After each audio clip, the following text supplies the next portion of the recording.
परमेश्वर की स्तुति होने पाए। आज जब हम सब परमेश्वर के भवन में आए हैं, हम लोग मिलके परमेश्वर की स्तुति करेंगे। बाइबल में लिखा है, जब एक या दो लोग भी परमेश्वर की स्तुति करने के लिए उपस्थित हो, परमेश्वर की आत्मा वहाँ उतरेगी। हम अभी प्रेयर के स्टार्टिंग में बहुत कम लोग हैं यहाँ पे, बट हम विश्वास करते हैं कि जैसे बाइबल में लिखा है वैसे यहाँ पे भी आज परमेश्वर की आत्मा उतरने पाए। हम एज ह्यूमंस, हमारे लाइफ में बहुत प्रॉब्लम्स, बहुत चैलेंजेस आते हैं एंड हम लोग कई बार उससे बहुत पीछे डर के हम लोग उससे फेथ से भी पीछे हटने लगते हैं। बट इन सब चीज़ों के बीच में अगर हम परमेश्वर की तरफ देखें तो परमेश्वर हमारे लिए इन सब चीज़ों के बीच में एक रोशनी जैसे बन के आता है। सारे अंधकार के बीच में एक सिंगल रोशनी, वो परमेश्वर होता है हमारे लिए। आइए हम आराधना में बढ़ेंगे।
परमेश्वर को धन्यवाद दे। लॉर्ड, आपके जैसा कोई भी नहीं है खुदा बाप।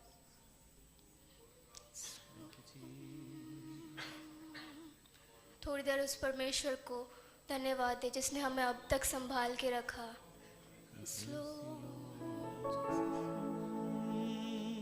अंधेरों में तू रोशनी है, तू ही मंजिल, तू रास्ता भी है। अपने हाथों को उठाकर, तू है जहाँ न कुछ कमी है, तेरा ही राम जिंदगी। जहाँ पे आप होते वहाँ पे कोई कमी नहीं होती है खुदा बाप। हमारी हर परिस्थिति में, हमारे इस जीवन में खुदा बाप आप है, हमें कोई कमी और घटी नहीं होगी। अंधेरों में तू रोशनी है,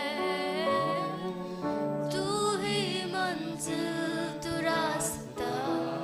एक बार फिर से, अंधेरों में तू रोशनी, तू ही मंजिल, तू रास्ता भी है, तू है जहाँ न कुछ कमी है, तेरा ही राम जिंदगी। अपने हाथों को उठाकर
आखिरी बार, तुम सा कोई नहीं,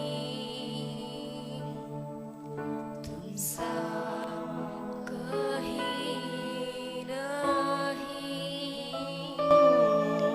अब है पूरा यकीन, तुम सा कोई।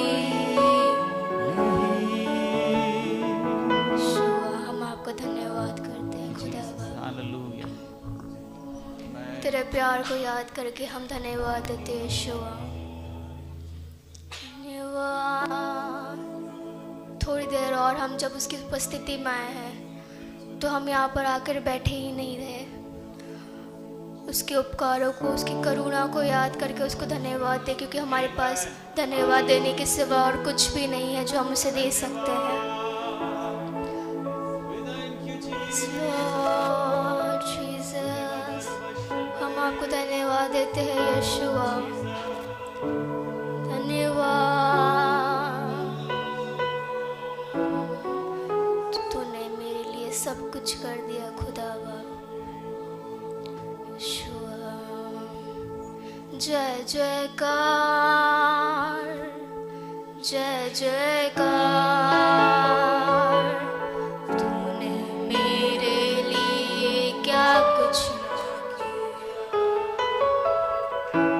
जय जयकार, जय जयकार। तूने मेरे लिए क्या कुछ कर दिया।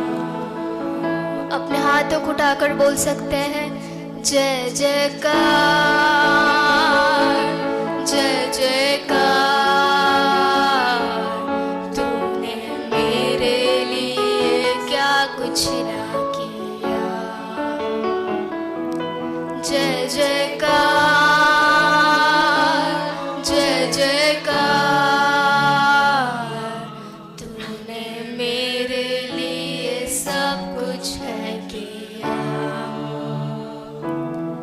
मिलकर हम इस गीत को गाएं और इसके शब्दों को समझें, इसके शब्द के महत्व को समझें। और ये गीत हमने बहुत बार पहले गाया हुआ है, पर आज सुबह के समय हम मिलकर इस गीत को गाएं और समझें कि उसने हमारे लिए क्या कुछ नहीं किया।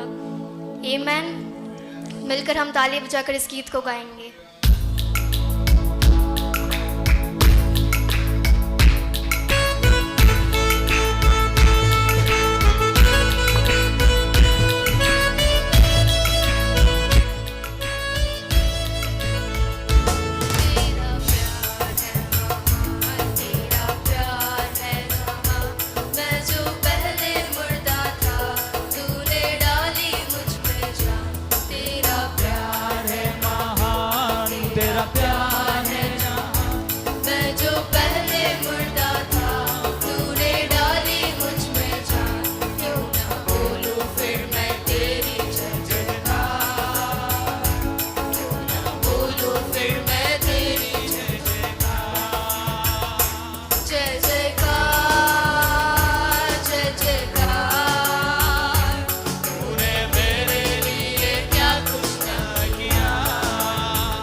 परे प्रभु तेरे राज में, संतों संग राज का आ रहा समय।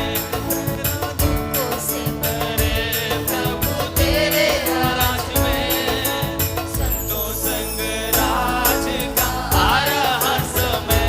तेरा दर्शन पाने की है लगन, तेरा दर्शन पाने को तरस मन, तेरा दर्शन पाने की है लगन, तेरा दर्शन पाने को तरस मन। सजा सहने वाले है नाथ यीशु प्रियतम मेरे, तेरे लिए मेरी सजा सहने वाले। हे नाथ यीशु प्रियतम मेरे, मेरी सजा सहने वाले। हे नाथ यीशु प्रियतम मेरे। जय जयकार, जय जयकार, तूने मेरे लिए क्या कुछ ना किया। जय जयकार, जय जयकार, तूने मेरे लिए सब कुछ है दिया। जय जयकार, जय जयकार, तूने मेरे लिए क्या कुछ ना किया। जय जयकार, जय जयकार, तूने मेरे लिए सब कुछ है किया।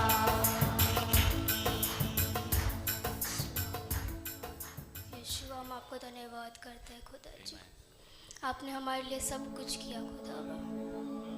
शायद हम जानते भी नहीं होंगे, वो बात हम बोलकर भूल गए होंगे, पर आपने उस चीज़ को सुना और उससे पूरा किया। यीशु, हम आपका शुक्र अदा करते हैं यीशु।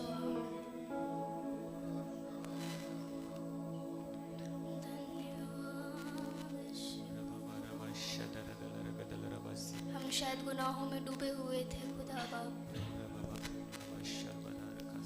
हम आपसे बहुत दूर हो गए थे, पर अब आपने अपना हाथ बढ़ाकर हमें उस चीज़ से निकाल लिया खुदा जी। हम आपको धन्यवाद देते हैं यीशु। अपने हाथों को उठाकर उसकी आराधना करें, क्योंकि हम जितना करेंगे वो कम होगा। यीशु,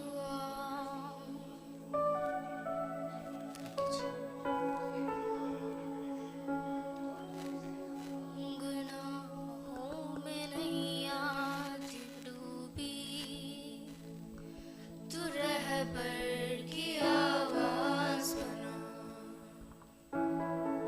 चुप रहा है मझधार में से, तू उड़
मेहरबानियाँ बहुत है हमारे जीवन में। मेहरबान मेहरबानियाँ है तेरा निशान है। मेहरबान मेहरबानियाँ है इनायत का पासबा है। शुक्र अदा करूं मैं कैसे बता तेरे शुक्र अदा करूं मैं कैसे बता शुक्र अदा करूं मैं कैसे बता तेरे शुक्र अदा करूं मैं कैसे बता शुक्र अदा करूं मैं कैसे बता। हम जहाँ देखें, हम जहाँ जाए वो वहाँ पे है। तो शायद हमारे मुख से, शायद नहीं पर हमेशा हमारे मुख से उसका जिक्र होने पाए। हर जहाँ देखूं तू ही दिखता है, हर पल तेरा जिक्र करूं। हर जहाँ देखूं तू ही दिखता है, हर पल तेरा जिक्र करूं। हर जहाँ देखूं तू ही दिखता है, हर पल तेरा जिक्र। एक बार फिर से, हर जहाँ देखूं तू ही दिखता है, हर पल तेरा जिक्र करूं। शुक्र अदा करूं मैं कैसे बता शुक्र अदा करूं मैं कैसे बता तेरे शुक्र अदा करूं मैं कैसे बता।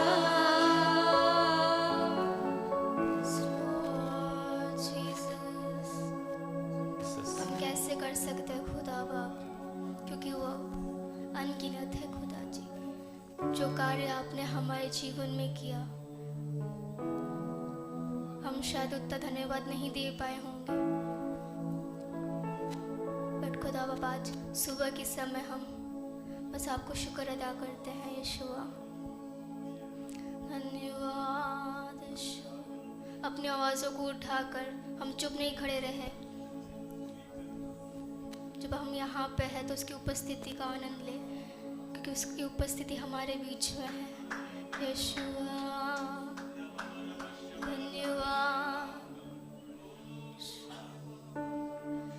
गुनाहों में नैया थी डूबी, तू रहबर की आवाज़ बना। जो बरा है मझदार में से, तोड़ने को पर्दे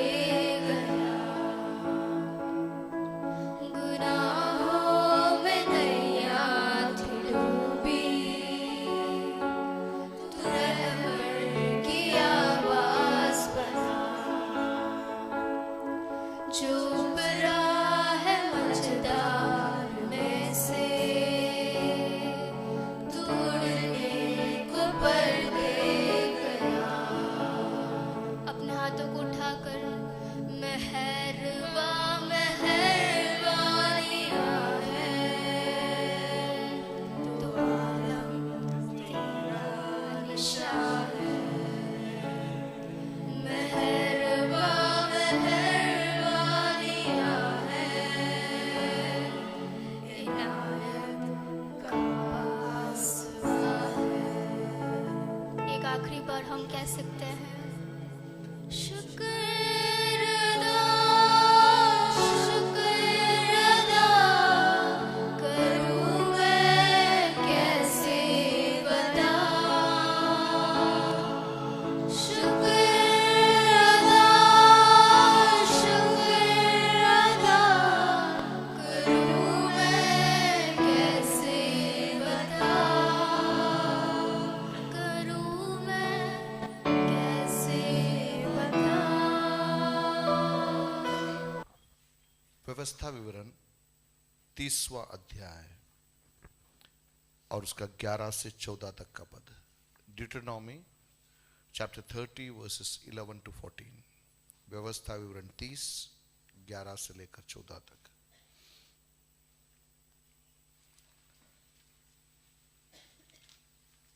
देखो, यह जो आज्ञा मैं आज तुझे सुनाता हूं वह न तो तेरे लिए अनोखी और न दूर है, और न तो यह आकाश में है कि तू कहे कौन हमारे लिए आकाश में चढ़कर उसे हमारे पास ले आए और हमको सुनाए कि हम उसे माने, और न यह समुद्र पार है कि तू कहे कौन हमारे लिए समुद्र पार जाए और उसे हमारे पास ले आए और हमको सुनाए कि हम उसे माने। परंतु यह वचन तेरे बहुत निकट वरन तेरे मुंह और मन ही में है, ताकि तू इस पर चले। अपने हाथों को उठाकर प्रभु को धन्यवाद दीजिए। परमेश्वर का वचन जीवित है, परमेश्वर का वचन प्रबल है, दुधारी तलवार से भी अधिक चोखा है। वो आत्मा को, प्राण को, गुदे गुदे को भेदता है। उस वचन के सम्मुख कुछ भी छिपा हुआ नहीं है। परमेश्वर का वचन उस हथौड़ी के समान है जिसके सम्मुख हर पहाड़ चकनाचूर हो जाता है। परमेश्वर का वचन उस दर्पण के समान है जिसके अंदर हमें अपने स्वरूप को निहारने की जरूरत है। परमेश्वर का वचन उस आग के समान है जो हमारे अंतरात्मा के अंदर एक जलन को उत्पन्न करता है। आज की सुबह प्रभु मुझसे और आपसे कह रहा है, यह वचन कहीं दूर नहीं है। हालेलुया। यहां पर कोई अनोखी बात हम आपको सिखा नहीं रहे हैं। यहां कोई ऐसी बात हम आपको नहीं बता रहे हैं कि आपको बहुत लंबे सफर करके, दूर यात्रा करके या कुछ मन्नतों को मांगकर उन बातों को पूरा करने की जरूरत है। प्रभु का आत्मा यहां पर कह रहा है, यह वचन तेरे बहुत निकट है। हालेलुया। बोलिए, परमेश्वर का वचन मेरे बहुत निकट है, बहुत निकट है। हालेलुया। यह वचन हमारे बहुत निकट है, बहुत निकट है। मैं आपसे दूर खड़ा हूं। आप कईयों के ऊपर भरोसा रखते होंगे, कईयों के ऊपर आसरा रखते होंगे, कईयों में सहारा ढूंढते होंगे, लेकिन बहुत तेरे बार आवश्यकता के समय वे आपके लिए उपलब्ध नहीं होते। लेकिन आज की सुबह प्रभु का आत्मा आपसे कहता है, यह वचन आपके बहुत निकट है, निकट है। परमेश्वर के वचन के साथ में एक करीबी को हमें निर्मित करना है। We have to develop an intimacy with the word of God. परमेश्वर के वचन के साथ में एक करीबीपन। हालेलुया। परमेश्वर के वचन पर एक निर्भरता इन दिनों में मेरे और आपके जीवनों के अंदर हमें सृजित करना है। मूसा के द्वारा उस प्रजा को जो मिस्र से निकली थी, 40 साल का सफर तय करने के बाद में प्रतिज्ञा किए हुए देश पहुंचने की उस कगार पर बैठे हुए थे।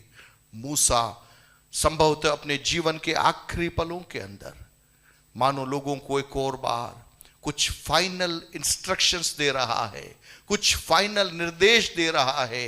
और उस निर्देशों के अंतर्गत यह वचन आ रहा है जहां पर मूसा लोगों को कह रहा है, मेरे मुख से मैंने कई आज्ञाओं को बोला, मेरे मुख से मैंने कई व्यवस्थाओं को बोला, यह मेरा अपना नहीं था, परमेश्वर ने मुझे प्रदान किया था।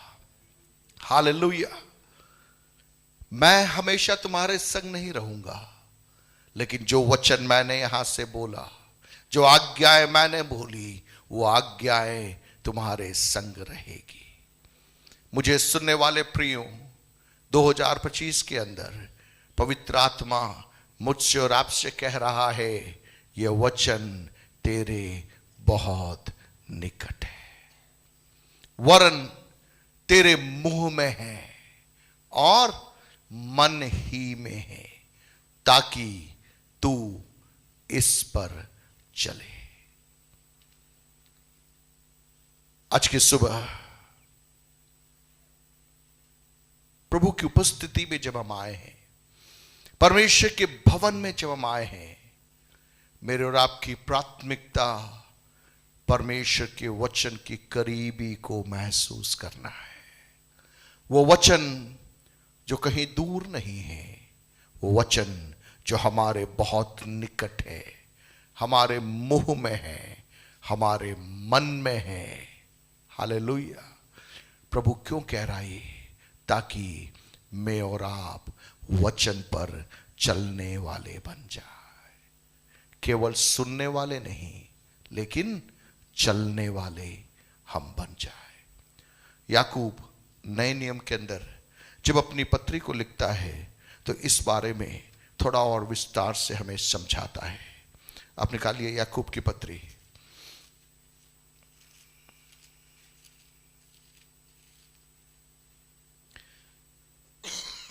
और उसका पहला अध्याय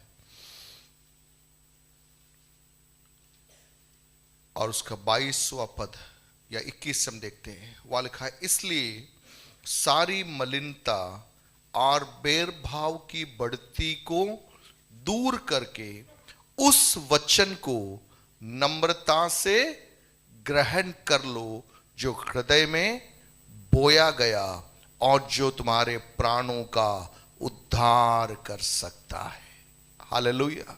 वो वचन जो हमारे निकट है, वो वचन जो हमारे मुंह में है, वो वचन जो हमारे मन में है। यहां पर याकूब कह रहा है, ये वचन कहां पर बोया गया है? तुम्हारे हृदय में बोया गया है। हालेलुया। प्रति रविवार जब हम यहां से वचन सिखाते हैं और जब आप व्यक्तिगत रीति से परमेश्वर के वचन को जब आप पढ़ते हैं, उसका परिणाम क्या होता है? यह वचन आपके हृदय के अंदर बोया जाता है। हालेलुया। बीज बोने वाला जब बीज को बोता है, तो यदि वो अच्छी भूमि पर गिरता है तो वो बीज फलवंत होता है। लेकिन वो पथरीली भूमि पर गिरता है, कंटीली झाड़ी के ऊपर गिरता है, सड़क के किनारे गिरता है, तो वो बीज निष्फल हो जाता है। हालेलुया। आज के सुबह पवित्र आत्मा मुझे और आपको याद दिलाना चाहता है, यह वचन जो हमारे पास में है वो दूर नहीं है, लेकिन महत्वपूर्ण यह है क्या हम इस वचन को बड़ी नम्रता के साथ में हम ग्रहण करने के लिए समयों को निकाल रहे हैं या नहीं। हालेलुया। हर बार जब आप वचन को पढ़ते हैं, हर बार जब आप वचन को सुनते हैं, हमारी ये प्रार्थना होनी चाहिए, परमेश्वर पिता ये वचन मेरे लिए है, मेरे व्यक्तिगत जीवन के लिए है। ये वचन मेरे अंदर, मेरे हृदय में बोया जाना है, ताकि मेरे अंदर की कड़वाहट को, मेरे अंदर की कटुता को यह वचन हटा देना है और मेरा जीवन अंकुरित हो जाना है। हालेलुया। यहां पर याकूब कह रहा है, वचन को नम्रता से ग्रहण कर लो, वचन के सम्मुख बलवा करने वाले मत बनो, वचन के सम्मुख बलवा करने वाले मत बनो। वचन वह हथौड़ा है जो पहाड़ों को चकनाचूर कर देता है। कितने लोग मेरी बात को समझ रहे हैं? जब आप परमेश्वर का वचन पढ़ते हैं, जब आप परमेश्वर का वचन सुनते हैं, कभी यह न सोचे यह वचन किसी और के लिए नहीं। हर बार जब आप वचन पढ़ते हैं, परमेश्वर हमसे व्यक्तिगत तौर पे बातचीत करता है। प्रभु की मनसा हमेशा ये होती है, ये मेरा बेटा है, ये मेरी बेटी है, इसके जीवन में थोड़ा और बदलाव आना है, थोड़ा और सुधार आना है, थोड़ा और मेरा रूप इसमें निर्मित होना है। इसलिए याकूब कह रहा है, वचन को नम्रता से, दीनता से ग्रहण करो, स्वीकारो। जो हृदय में बोया गया है, और वो क्या कर सकता है? और जो तुम्हारे प्राणों का उद्धार कर सकता है। बोले, परमेश्वर का वचन हमारे प्राणों का उद्धार कर सकता है। हालेलुया। आप सुबह से लेकर शाम तक संसार की कोई पुस्तक पढ़ोगे, आपको ज्ञान मिलेगा, आपके पास में कई जानकारियां मिलेगी, लेकिन आपके प्राणों का उद्धार नहीं होगा। लेकिन उसकी जगह में आप परमेश्वर का वचन लोगे, वचन के साथ में समय बिताना आरंभ करोगे, वचन के साथ में एक दोस्ती, एक गहरे रिश्ते के अंदर आप अपने आप को प्रवेश दिलाओगे। आपको भी नहीं मालूम पड़ेगा कैसे यह वचन आपके स्वभाव को बदलता चला जाएगा, वचन आपकी पहचान को बदलता चला जाएगा, वचन आपके जीवन के स्तर को बदलता चला जाएगा। इसलिए यहां पे लिखा है, यह वचन क्या कर सकता है?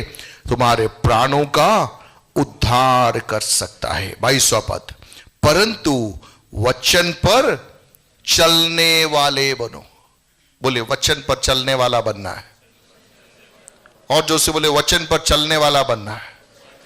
कई लोगों को लगता है कि बाइबल हाथ में पकड़कर घूमने से काम हो जाएगा। नहीं, बाइबल हाथ में पकड़कर घूमने से काम नहीं होगा। जो वचन आपके निकट है, जो वचन आपके मुंह में है, जो वचन आपके मन में है, जिस वचन को आपने नम्रता से स्वीकार किया है, जो वचन आपके हृदयों के अंदर बोया गया है, जो वचन आपके प्राणों का उद्धार कर सकता है, उस वचन पर हमें चलना पड़ेगा। हालेलुया। बोले, शॉर्टकट नहीं है। जो से बोले, शॉर्टकट नहीं है।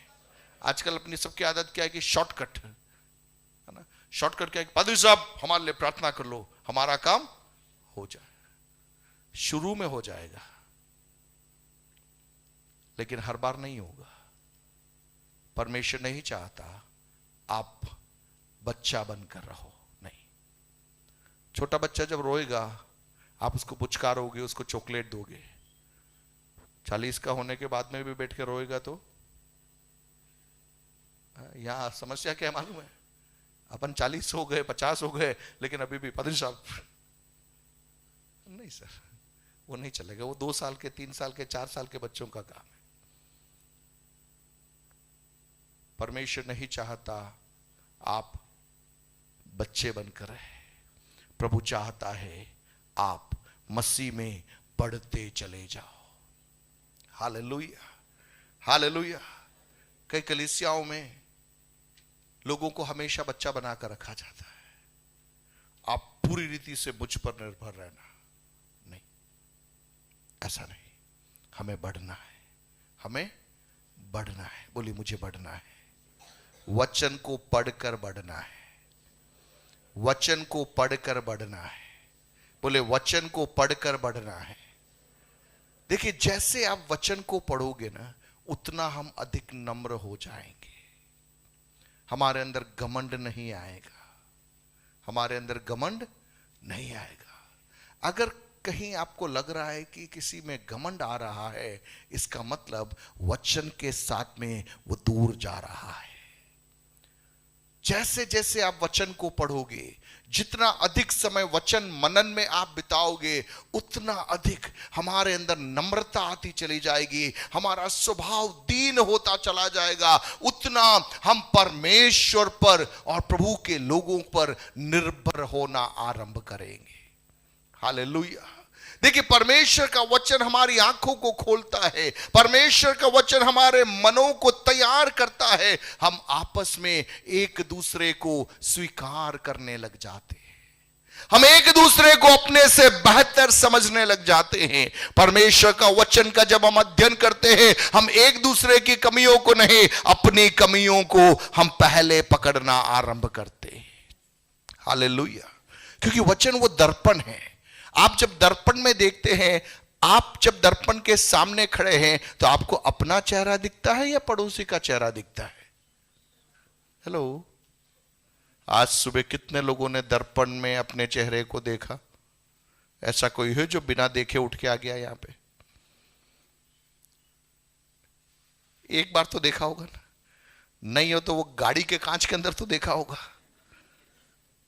आदत अपनी बहुत खराब है, जहां कांच दिख जाता है वहां पर एक बार तो अपन शक्ल अपनी कि सब बराबर है कि नहीं, आंख कान नाक गला सब बराबर है कि नहीं। जब आप दर्पण में देखते हैं तो दर्पण में आपको अपना चेहरा दिखाई देता है। हालेलुया। बाइबल एक दर्पण है। जब आप उस वचन को पढ़ते हैं, उस दर्पण में हमें अपने आप को देखना है। हालेलुया। कितने लोगों को समझ में आ रहा है? अगर आप अभी भी दूसरों को देख रहे हैं, इसका मतलब आप बाइबल नहीं पढ़ रहे हैं, आप कुछ और पढ़ रहे हैं, आप कुछ और पढ़ रहे हैं। आप बाइबल पढ़ोगे तो आप अपने आप को देखोगे, आपको लगेगा नहीं, अभी मुझे बदलना बाकी है, मुझे थोड़ा और सुधरना बाकी है, थोड़ा और प्रार्थना में बढ़ना है, थोड़ा और उपवास में बढ़ना है, मेरा प्रार्थना जीवन थोड़ा और होना जरूरी है। यशायाह उसके 6 अध्याय के अंदर हम देखते हैं, यशायाह नबी को एक बड़ा दर्शन मिलता है। स्वर्ग का दर्शन वो देखता है, और जब स्वर्ग का दर्शन देखता है कि कैसे स्वर्ग में स्वर्गदूत परमेश्वर की पवित्रता का वर्णन कर रहे हैं, उस पवित्रता के दर्शन के सम्मुख यशायाह के मुख से एक ही आवाज निकलती है, प्रभु मैं अशुद्ध होंठ वाला मनुष्य हूं। यशायाह साधारण व्यक्ति नहीं था, वो नबी था, भविष्यद्वक्ता था, परमेश्वर की उपस्थिति में रहने वाला एक व्यक्ति था। लेकिन उसके जीवन में प्रभु की उपस्थिति का दर्शन उसको और अधिक नम्र करता है।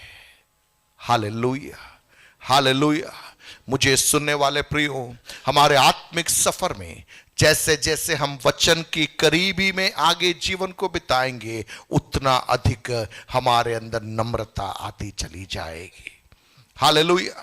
इतना ही नहीं, हम इस बात को जानेंगे कि प्रभु ये वचन हमें आपकी करीबी में लेकर आता है, और जब वचन परमेश्वर की करीबी में हमें लेकर आता है, हम एक दूसरे को अपने से बेहतर समझना आरंभ करते हैं। हालेलुया। प्रभु की करीबी में जब हम आते हैं, तब हम क्या समझते हैं? हम एक दूसरे को अपने से बेहतर समझते हैं। जब आप दूर हो ना, आपको लगता है कि मैं ही सुपरस्टार हूं, है ना? जब आप प्रभु से दूर होते हैं, वचन से आप दूर है, आपको लगता है कि मैं ही बिल्कुल सही हूं, बाकी सब क्या है? गलत है, गलत है। वचन को अपनाएं, वचन को अपने जीवन में ग्रहण करें, वचन में चलने वाले बने, चलने वाले बने। परंतु वचन पर चलने वाले बनो, और केवल सुनने वाले ही नहीं, जो अपने आप को क्या करते हैं? कौन धोखा दे रहा अपने आप को?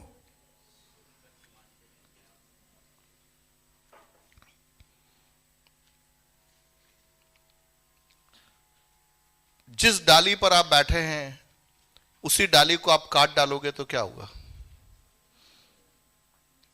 जिस डाली पर आप बैठे, उसी डाली को क्या कर रहे हैं आप? काट रहे हैं। कौन पहले गिरेगा? बोलो ना। मैं जिस डाली में बैठा हुआ हूं, मैं उसी डाली को क्या कर रहा हूं? काट रहा हूं। कौन गिरेगा पहले? मैं गिरूंगा या पड़ोसी गिरेगा? मैं गिरूंगा, क्योंकि जिस डाली पर मैं बैठा हूं, उसी डाली को मैं क्या कर रहा हूं? काट रहा हूं। वचन को केवल सुनने वाला मत बनना। आप हर संडे को आते हो यहां पे, आप बैठते हो, पादरी साहब आपको जो बोलना है वो बोलो, हम सब सुनेंगे। आपने सुन लिया, कोई सवाल जवाब नहीं करेंगे सर, कोई शिकवा शिकायत नहीं करेंगे, आपको जो बोलना है वो बोलो, हम सब क्या करेंगे, सुनेंगे। ये अपन गला फाड़ फाड़ के बोल रहे ऐसा करना है, वैसा करना है, ये करना है, वो करना है। आपने सब सुन लिया, इसके बाद में आप जैसे थे वैसे ही वापस आप चले गए, वही काम पहले जो कर रहे थे वही कर रहे, कोई बदलाव अब में नहीं आ रहा है, तो हम अपने आप को धोखा दे रहे हैं। कितने लोग मेरी बात को समझ रहे हैं? अगर हम वचन को केवल सुनने वाले हैं तो हम अपने आप को धोखा दे रहे हैं, अपना समय हम बर्बाद कर रहे हैं। जो वचन सुना जाता है, वचन जो बोला जाता है, वो इसलिए बोला जाता है कि हमें सुधरना है, हमें बदलना है। आगे हम देखेंगे, वह लिखा है, जो कोई वचन पर चलने वाले बनो और केवल सुनने वाले ही नहीं जो अपने आप को धोखा देते हैं। क्योंकि जो कोई वचन का सुनने वाला हो और उस पर चलने वाला न हो तो वह उस मनुष्य के समान है जो अपना स्वाभाविक मुंह दर्पण में देखता है, इसलिए कि वह अपने आप को देखकर चला जाता और तुरंत भूल जाता है कि वह कैसा था। अब आपको समझ में आया क्यों बार बार अपन आईने के सामने देखते हैं? कि याकूब लिख रहा है, आपने आपकी शक्ल आईने में देखी, आप थोड़ा सा आगे निकल गए, आप भूल गए कि शक्ल कैसी थी। आपका बाल सही है कि नहीं है, पाउडर सही लगाया कि नहीं लगाया है। अगला दर्पण दिखते ही, अगला मिरर दिखते वापस अपन जाकर चेक करते हैं कि सब कुछ सही है या नहीं। यह लिखा है, जो कोई वचन का सुनने वाला हो और उस पर चलने वाला न हो तो किसके समान है? वह उस मनुष्य के समान है जो अपना स्वाभाविक मुंह दर्पण में या आईने में देखता है, इसलिए कि वह अपने आप को देखकर चला जाता और तुरंत भूल जाता है कि वह कैसा था। 25वां पद, पर जो व्यक्ति स्वतंत्रता की सिद्ध व्यवस्था, बोलिए स्वतंत्रता की सिद्ध व्यवस्था, ये जो वचन है ना, जो हमारे निकट है, जो हमारे मुंह में है, जो हमारे मन में है, जो हमारे हृदय में बोया गया है, यह वचन हमें स्वतंत्र करता है। हालेलुया। यह वचन हमें क्या करता है? स्वतंत्र करता है। स्वतंत्र करता है। मुंह खोल के बोलिए स्वतंत्र करता है, और जोर से बोले स्वतंत्र करता है। पाप के बंधनों से स्वतंत्र करता है, कड़वाहट से स्वतंत्र करता है, नफरत से स्वतंत्र करता है, ईर्ष्या से स्वतंत्र करता है, जलन से स्वतंत्र करता है, लालच से स्वतंत्र करता है, धोखेबाजी से स्वतंत्र करता है, धूर्तपन से स्वतंत्र करता है, चालबाजी से स्वतंत्र करता है, एक दूसरे की टांग खींचने से हमें स्वतंत्र करता है। हालेलुया। एक व्यक्ति के जीवन के अंदर जब वचन कार्य करता है, वो व्यक्ति पूरी रीति से बदल जाता है। Hallelujah, hallelujah. जोर से बोले हालेलुया, और जोर से बोले हालेलुया। देखिए, शैतान को मालूम है कि वचन इसके अंदर चला जाएगा तो ये बदल जाएगा, इसलिए वो पूरा प्रयास करेगा कि इसके अंदर क्या नहीं जाना चाहिए? वचन नहीं जाना चाहिए। पादरियों के भी अंदर काम करेगा कि स्टेज पे खड़ा होकर वो वचन नहीं बोलेगा, वो कथा कहानियां बोलेगा। बंबई में क्या हुआ, न कुवैत में क्या हुआ, न उधर क्या हुआ, न इधर क्या हुआ, इधर उधर की फांकालोची करके हम समय क्या कर देंगे? गवा देंगे। फायदा नहीं होगा, लाभ नहीं होगा, लाभ नहीं होगा। अगर जीवन में बदलाव आना है, हमें वचन को बोलना पड़ेगा, वचन को पढ़ना पड़ेगा, वचन को अपने जीवन के अंदर स्थान देना पड़ेगा, वचन आधारित गीतों को सुनना पड़ेगा। आजकल बहुत सारे गीत लोग आते हैं, कहते तो है कि आत्मिक गीत है, लेकिन एक बहुत बड़ा सवाल है, परमेश्वर का वचन उन गीतों में नहीं है। म्यूजिक अच्छा होगा, साउंड अच्छा होगा, धुन अच्छी होगी, ये सब होगा, लेकिन यदि गीतों के बोल में परमेश्वर का वचन नहीं है तो वो गीत गाने से कोई लाभ होने वाला नहीं है। आपको म्यूजिक अच्छा लगेगा, आप उसमें नाच सकते हो, आप कूद सकते हो, आप अपने आप को थका सकते हो, पसीना बहा सकते हो, लेकिन आपके प्राणों का उद्धार नहीं होगा। हालेलुया। प्राणों का उद्धार होना है, वचन आधारित गीत आना है, वचन आधारित प्रार्थनाएं आनी है, वचन आधारित प्रकाशन आना है, वचन आधारित पुस्तकाओं को पढ़ना हमें आरंभ करना है। जब मैं और आप इन चीजों को करेंगे, हमारे अंदर एक बदलाव आएगा। हालेलुया। जो व्यक्ति स्वतंत्रता की सिद्ध व्यवस्था पर ध्यान करता रहता है, वह अपने काम में इसलिए आशीष पाएगा कि सुनकर भूलता नहीं, पर वैसा ही काम करता है। बोलिए सुनकर भूलना नहीं। जोर से बोलिए सुनकर भूलना नहीं। आपके पड़ोसी को बोलिए सुनकर भूलना मत। बोलिए सुनकर भूलना मत। हेलो, सुनकर भूलना नहीं। भूल जाओगे तो कोई मतलब नहीं है।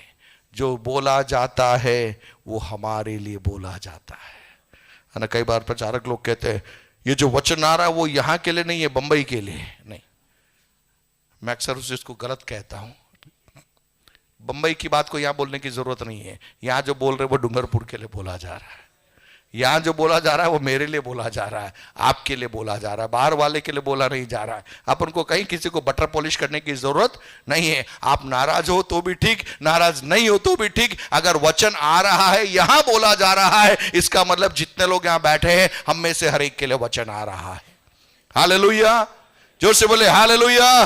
बोले वचन बहुत दूर नहीं है।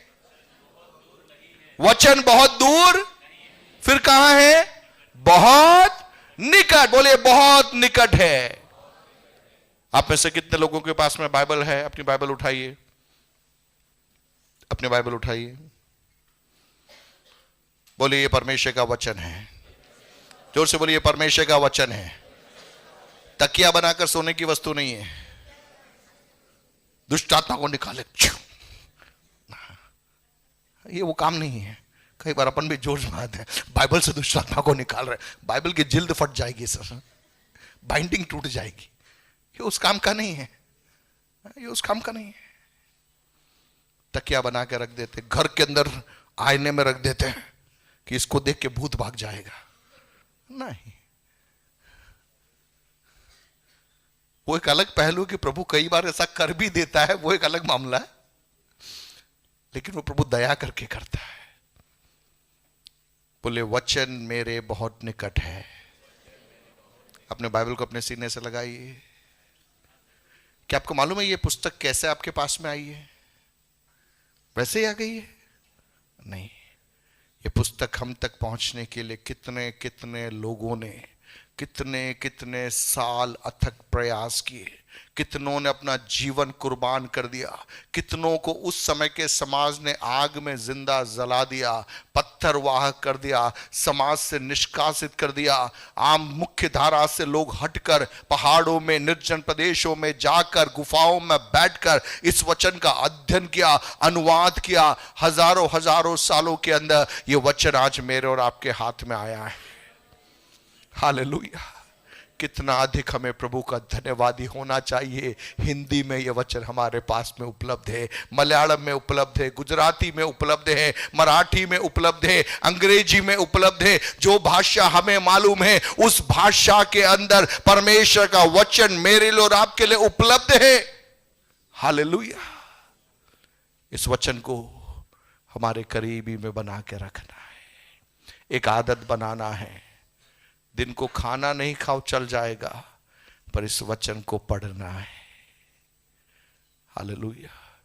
अपन सुबह भी नाश्ता करते हैं, दोपहर को भी खाते, रात को भी खाते, रास्ते में इधर उधर का कुछ मिल जाए तो उसको भी दबा देते, वो छोड़ते अपन नहीं। ये सब हमारे शरीर के लिए है, लेकिन ये स्वर्ग से उतरी हुई रोटी है। ये रोटी है जो हमारे प्राणों का उद्धार कर सकती है।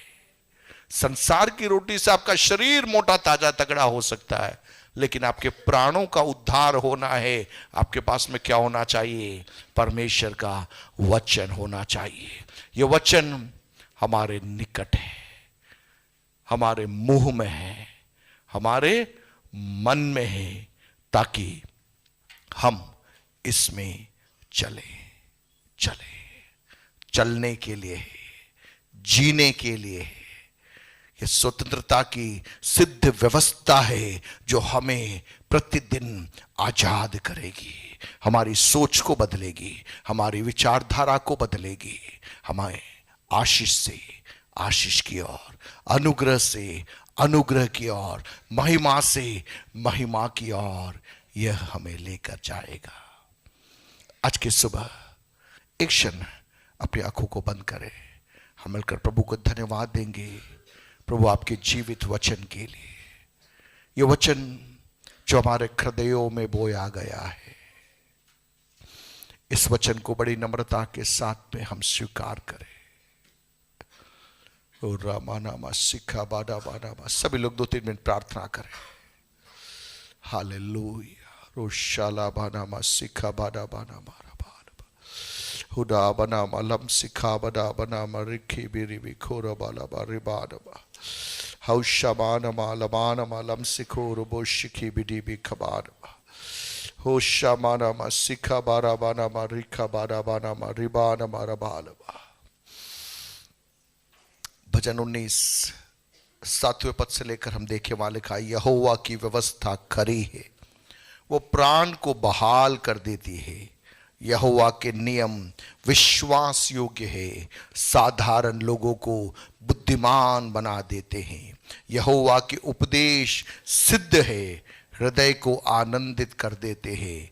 यहोवा की आज्ञा निर्मल है, वह आंखों में ज्योति ले आती है। यहोवा का भय पवित्र है, वह अनंत काल तक स्थिर रहता है।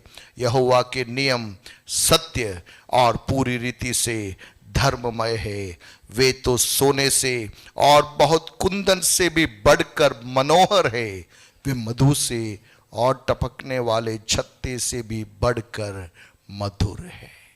अपने हाथों को उठाकर इस वचन के लिए हम प्रभु को धन्यवाद दें। हालेलुया। सभी लोग जैसा आपको समझ में आ रहा है वैसा प्रभु को धन्यवाद दीजिए। हालेलुया। अपनी आवाज को उठाइए।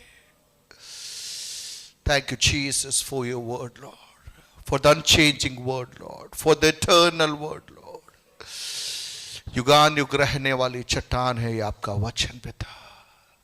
आकाश और पृथ्वी टल जाएंगे लेकिन आपका वचन टलेगा नहीं। आपके मुख से निकलने वाला वचन यूं ही व्यर्थ लौट कर नहीं आता। जिस कार्य के लिए भेजा जाता है उस कार्य को पूरा कर कर ही लौटता है। आपका वचन चंगाई है, आपका वचन सामर्थ है, आपका वचन आशीषमय वचन है, आपका वचन मधुर वचन है, आपका वचन हृदय को आनंदित कर देता है, आपका वचन प्राणों को बहाल कर देता है। हालेलुया। रोशाबा नामा खारा बाला बाडाबा। जीसस।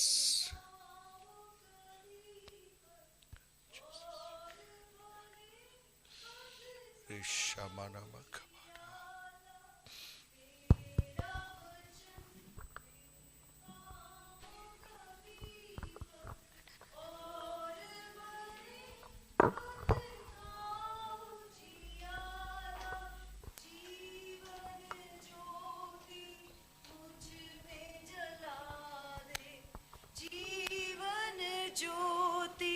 मुझ में जला दे, ज्योतियों के पिता हम आते हैं।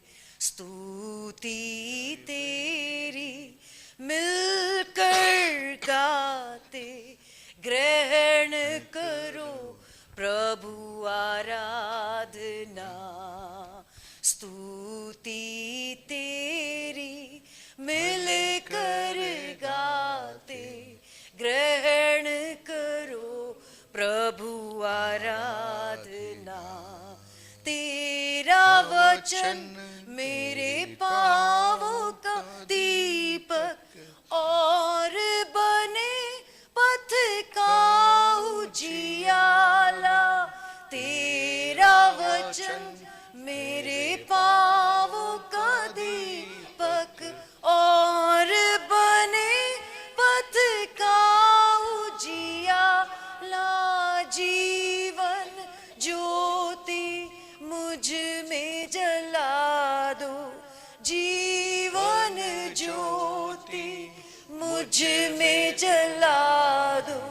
ज्योतियों के पिता हम आते हैं। स्तुति तेरी मिलकर गाते, ग्रहण करो प्रभु आराधना। स्तुति तेरी आते, ग्रहण करो प्रभु आराधना। एक क्षण हम प्रार्थना करेंगे। भाई दिलीप प्रार्थना में गवाही करेंगे। वचन के लिए हम प्रभु को धन्यवाद दें। आप जरा सोचिए, यदि ये वचन हमारे जीवन में नहीं आता तो आज हमारी स्थिति क्या होती, हमारी हालात क्या होती। वचन ने गांवों को बदल दिया, वचन ने शहरों को बदल दिया, वचन ने सभ्यताओं को बदल दिया। आज वो जीवित वचन हमारे निकट है, हमारे हृदय में है, हमारे मुंह में है, हमारे मन में है। उस वचन में चलने के लिए आज सुबह के समय एक और बार हम अपने आप को समर्पित करें, मिलकर प्रार्थना करेंगे। आज हम एक विशेष विधि यहाँ पर करने जा रहे हैं। भाई विजय और बहन मीना को प्रभु ने एक बेटी प्रदान की। उस बेटी के लिए हम मिलकर प्रार्थना करने जा रहे हैं। कलीसिया के अंदर कई भाग होते हैं, कई विधियां होती हैं जिसको हम समय समय पर करते हैं ताकि हम उनके द्वारा हम परमेश्वर ने जो उपकार हमारे जीवन में किए हैं, प्रभु ने जो भलाइयाँ हमारे जीवन में की है, उसको हम क्या कर सके, स्मरण कर सके। प्रभु हमें संतान जब देता है, प्रभु हमें जब बच्चे देता है, हम उन बच्चों को परमेश्वर के भवन में जब हम लेकर आते हैं, हम उनके ऊपर आशीष की घोषणा करते हैं, मिलकर हम प्रार्थना करते हैं। दूसरे शब्दों में हम इस बात की घोषणा करें कि ये बच्चे जरूर प्रभु ने माता पिता को दिए, लेकिन कलीसिया में लाकर प्रार्थना करने के कारण अब कलीसिया की जिम्मेदारी है कि हम इन बच्चों के लिए नियमित प्रार्थना करें ताकि हमारी कलीसिया में आने वाला हर बच्चा परमेश्वर में आशीषित रीति से क्या कर सके, आगे बढ़ सके। कुछ वचन भागों को हम यहाँ पर पढ़ेंगे, उसके बाद हम इस विधि में सीधे प्रवेश करने जा रहे हैं। भाई विजय और बहन मीना के लिए परमेश्वर को हम धन्यवाद देना चाहते हैं, उनके माता पिताओं के लिए, परिवार के अन्य सदस्यों के लिए जो आज हमारे मध्य में आए हैं। आप सभी को हम कलीसिया में स्वागत करना चाहते हैं। विशेष करके मीना के पेरेंट्स, ब्रदर, आप उदयपुर से हमारे बीच में आए हैं। प्रभु आपके संग रहने पाए, आपकी उपस्थिति हम विश्वास करते हैं आज मिलकर इस सेवकाई के अंदर हम प्रभु के आशीषों को हम अनुभव करने जा रहे हैं। भजन संहिता 127 उसका 3, 4 और 5 हम पढ़ेंगे। 127 Psalms verses 3, 4 and 5 वहां लिखा है कि देखो लड़के यहोवा के दिए हुए भाग है, गर्भ का फल उसकी ओर से प्रतिफल है। जैसे वीर के हाथ में तीर, वैसे ही जवानी के लड़के होते हैं।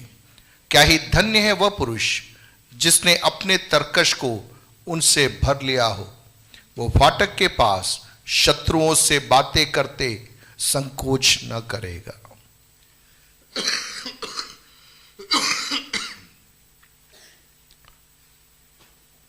आप में से कई लोगों ने इस वचन भाग को पहले भी पढ़ा होगा।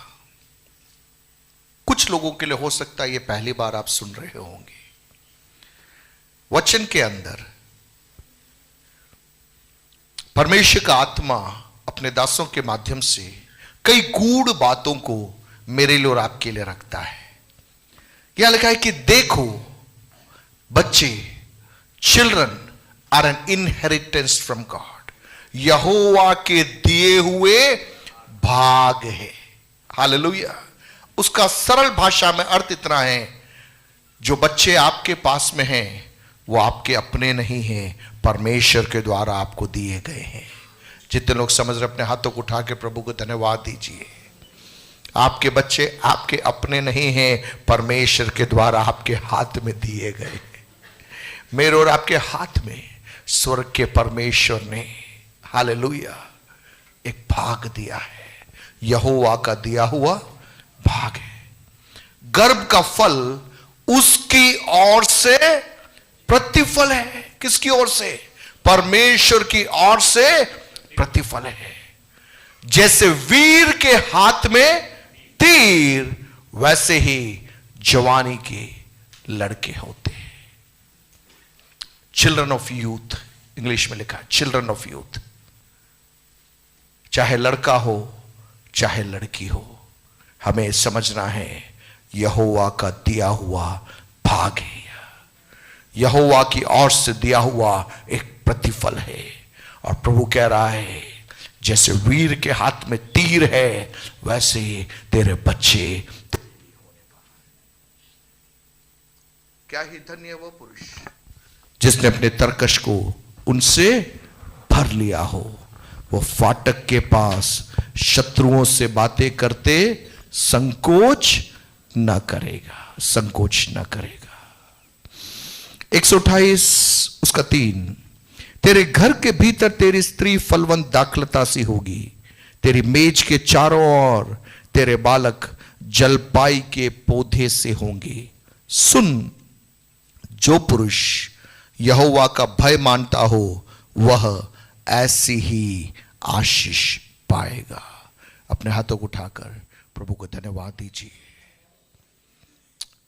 प्रभु ने जो बच्चे हमें दिए, प्रभु ने जो संतान हमें दी है, जितने माता पिता यहां बैठे हैं, मैं चाहूंगा सभी लोग अपने हाथों को उठाकर दिल से परमेश्वर को धन्यवाद दीजिए। प्रभु ने हमें दिया है, प्रभु ने हमें दिया है एक बड़ी योजना के अंतर्गत, एक बड़े कार्यकारी प्रणाली के अंतर्गत। इस पीढ़ी के अंदर परमेश्वर की सामर्थ को प्रकट करने के लिए, फाटक में शत्रुओं से बातचीत करने के लिए, रोकने वाली बातों को विध्वंस करके आगे कदमों को बढ़ाने के लिए पवित्र आत्मा ने एक पीढ़ी को मेरे और आपके हाथों में दिया है। ओ रामा सालाबा शादाबा नामा शमला सिखोरी भी खवान हमारे बानमा। कई हजारों साल पहले एक ऐसा माहौल जहां पर हर परिवार कह रहा था हमारे घर में लड़के नहीं होने चाहिए। उनको भय था अगर घर में लड़के ने जन्म लिया तो उस लड़के को मार डाला जाएगा। आज लड़कियों को मार डाला जाता है, इस प्रकार की बातें हम सुनते हैं। लेकिन बाइबल में एक घटनाक्रम है जहां पर लड़कियों को जिंदा छोड़ दिया जाता था, लेकिन लड़कों को मार दिया जाता था। ऐसे समयों में एक परिवार ने निर्णय लिया, चाहे कुछ भी क्यों न हो जाए, मेरे घर में जो बच्चा जन्मा है उसे मैं शत्रु के हाथ में जाने नहीं दूंगा। चारों तरफ क्रंदन था, चारों तरफ विलाप था, लेकिन इस परिवार ने देखा कि बालक सुंदर है। उन्होंने उस बालक को जहां तक हो सका अपने घर में छिपा के रखा। लेकिन एक समय आया जब वे और उसे छिपा नहीं सकते थे। फैमिली मीटिंग बुलाई, परिवार ने मिलकर एक योजना को बनाया। हम एक टोकरी बनाएंगे, उस टोकरी में राल लगाएंगे, वाटरप्रूफ कर देंगे, इस बच्चे को उस टोकरी में रख देंगे और हम कहां छोड़ देंगे? नील नदी में हम छोड़ देंगे। स्वर्ग का परमेश्वर अपने लोगों के लिए ऐसी योजनाओं को बनाता है जो लोगों की समझ से परे है। हालेलुया। उस परिवार का एक कॉर्पोरेट डिसीजन था, सबने मिलकर एक सामूहिक निर्णय लिया था। पीढ़ियां नाश हो रही है, लेकिन मेरे घर में नाश नहीं होगा, नाश नहीं होगा। उनके उस निर्णय का स्वर्ग ने आदर किया। जिस राजमहल से बच्चों को मारने के लिए आदेश निकाला गया था, उसी राजमहल के अंदर स्वर्ग के परमेश्वर ने उस परिवार के निर्णय का आदर करते हुए उस बच्चे को पहुंचा दिया। हालेलुया। जिस राजकोष से पैसा लेकर सैनिक लोग अन्य परिवारों में जाकर बच्चों का विध्वंस कर रहे थे, उसी राजमहल से पैसा लेकर उस बालक की मां अपने बच्चे को दूध पिला रही थी। हालेलुया। स्वर्ग कुछ भी कर सकता है, कुछ भी कर सकता है, कुछ भी कर सकता है। किसके लिए? उसके लिए जो जोखिम लेने को तैयार हो जाएगा। The one who will be able, ready to take the steps of risk, जोखिम लेने को तैयार हो जाएगा। उस बच्चे के माता पिता ने एक ऐसा निर्णय लिया, शायद उनको जान से हाथ धोना पड़ सकता था, लेकिन उन्होंने कहा कुछ भी क्यों ना हो जा, ये बच्चा प्रभु ने दिया है, इसके जीवन में परमेश्वर की योजना पूरा होना है। मुझे सुनने वाले प्रियो, मुझे सुनने वाले माताओं पिताओं, दाएं क्या हो रहा है, बाएं क्या हो रहा है, उधर क्या हो रहा है, इधर क्या हो रहा है, ये सब चलने दो। हमारी एक जिद होनी चाहिए, हमें बच्चे प्रभु ने दिए हैं, ये परमेश्वर का दिया हुआ भाग है, हमारा प्रतिफल है। इन बच्चों को हम संसार की बुराइयों में जाने नहीं देंगे। ये निर्णय हमारा होना चाहिए, माताओं पिताओं आपका होना चाहिए। आंसुओं के साथ में यदि आप प्रार्थना करोगे, परमेश्वर आपको योजनाएं बताएगा, परमेश्वर आपको रणनीति बताएगा, परमेश्वर आपको तरीके बताएंगे कि कैसे अपनी कार्य योजना को परमेश्वर वहां पर पूरा करेगा। यह बच्चा राजमहल में पला बढ़ा, मूसा के हम उम्र एक भी लड़का नहीं था, उसका हम उम्र कोई नहीं था, क्योंकि सबको मार दिया गया था। एक मूसा अकेला बच गया। क्यों? क्योंकि उसकी माता पिता ने एक निर्णय लिया, हम खतरा मोल लेने को तैयार है। 2025 में जितने माता पिता यहां बैठे हैं, हम अखबारों में पढ़ते हैं, खबरों में सुनते हैं, उस परिवार में ये हुआ, इस परिवार में ये हुआ, वो नशे में चला गया, वो संसार में चला गया, उसने अपने आप को खत्म कर दिया, बर्बाद कर दिया। उसके बीच में एक निर्णय आज सुबह मुझे और आपको लेना है। मेरे बच्चे, जैसे जवान के वीर के हाथ में तीर है, वैसे मेरे बच्चे बनेंगे। फाटकों में वे शत्रुओं से बातें करते संकोच न करेंगे, संकोच न करेंगे। मूसा वो व्यक्ति बन गया, एक पूरी पीढ़ी को गुलामी के अंदर से बाहर निकालने वाला मूसा बन गया। हालेलुया। मूसा जब लाल सागर के सम्मुख उस लाठी को लेकर खड़ा हुआ, उस भीड़ में शायद मूसा के माता पिता भी होंगे। आंसुओं के साथ में वो कह रहे होंगे, प्रभु धन्यवाद, हमने वो जोखिम लिया, आज इस पूरी प्रजा को गुलामी से छुड़ाने के लिए परमेश्वर उसे इस्तेमाल में ले रहा है। आंसू बहाने वाले माताओं पिताओं, परमेश्वर आपको लज्जित होने नहीं देगा, लज्जित होने नहीं देगा, लज्जित होने नहीं देगा।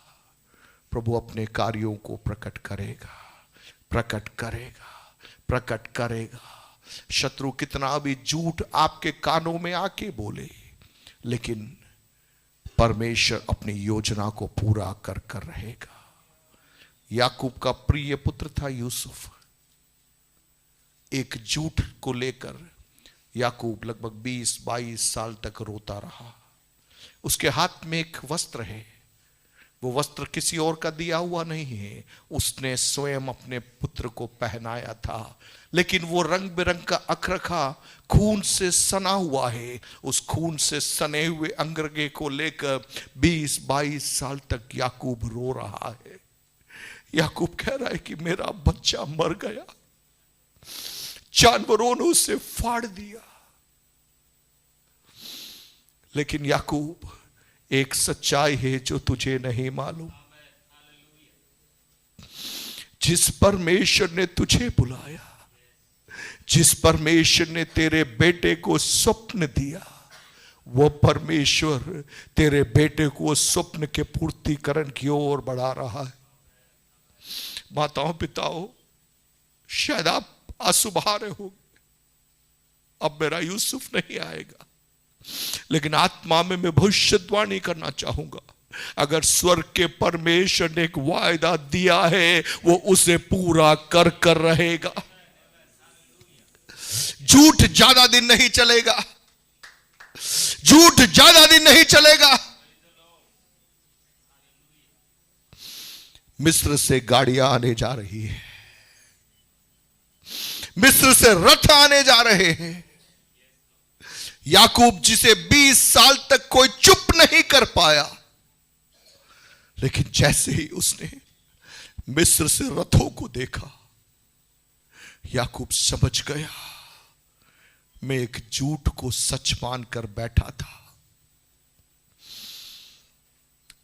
याकूब जीवन भर लोगों को धोखा देता रहा, लोगों को बेवकूफ बनाता रहा। 20 साल तक याकूब स्वयं एक धोखे में रहा।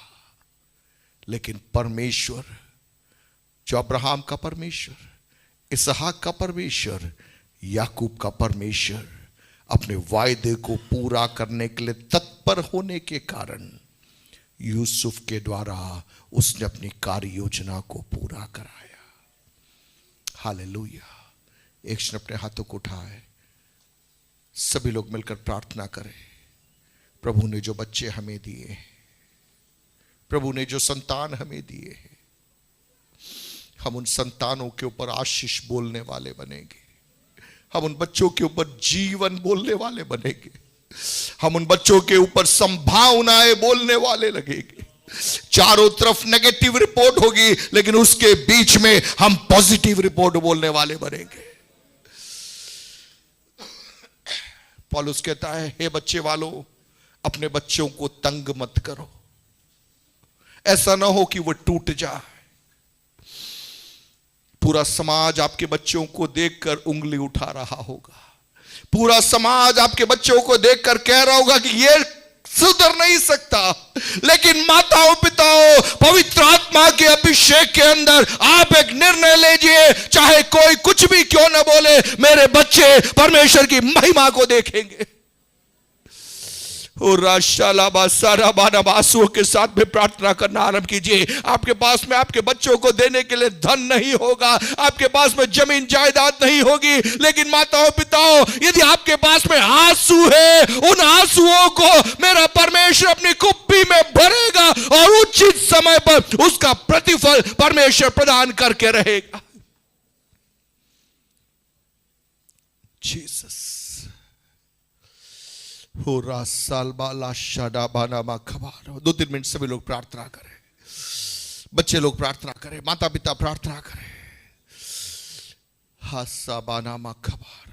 अंधकार भरे हुए संसार के अंदर ज्योति के समान खड़े रहने के लिए पवित्र आत्मा पीढ़ियों को तैयार कर रहा है। जो बच्चे प्रभु ने हमें दिए हैं, उनके जीवन में ईश्वर योजनाओं को पूरा होना है। हमें देखना है, हमें देखना है। एक जिद माता पिता आपको प्रभु से करना है। प्रभु, आपने जो वायदे किए वो पूरा होगा। कैसे होगा मुझे नहीं मालूम, लेकिन वो पूरा होगा। याकूब, हर तरफ से लोग कह रहे हैं कि अब कुछ नहीं हो सकता।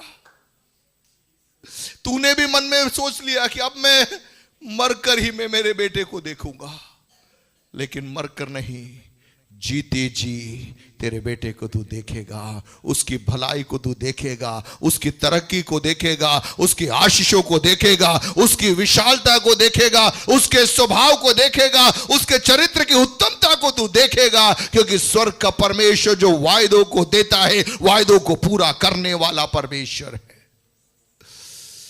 पीढ़ियों की आशीष परमेश्वर माताओं पिताओं के हाथों में देने जा रहा है। आज सुबह विश्वास कीजिए, पीढ़ियों की आशीष, नाती की आशीष, पोतों की आशीष पवित्र आत्मा आपको देगा, आपको देगा। आपके बच्चे दीर्घायु होंगे, आपके बच्चे बलवंत होंगे, आपके बच्चे बुद्धिमान होंगे, आपके बच्चे बलशाली होंगे। वे उधार लेने वाले नहीं, लेकिन लोगों को देने वाले बनेंगे।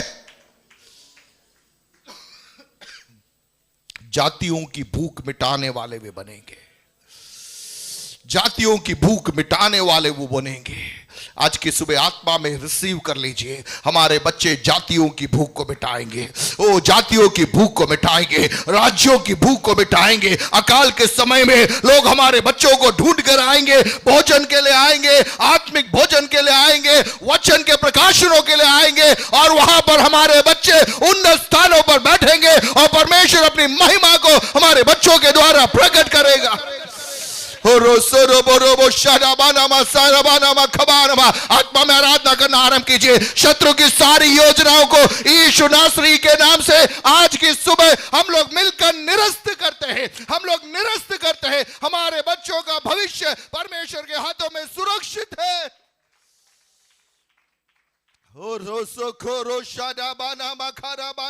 माता पिता ताली बजाकर आत्मा में अन्य भाषा में प्रार्थना कीजिए।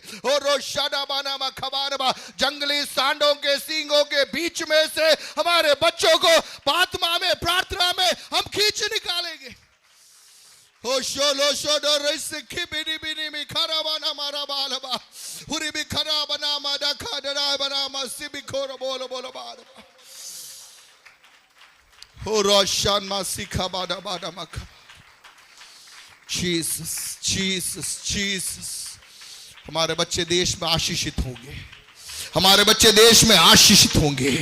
वे पूछ नहीं सिर बनेंगे, वे पूछ नहीं सिर बनेंगे।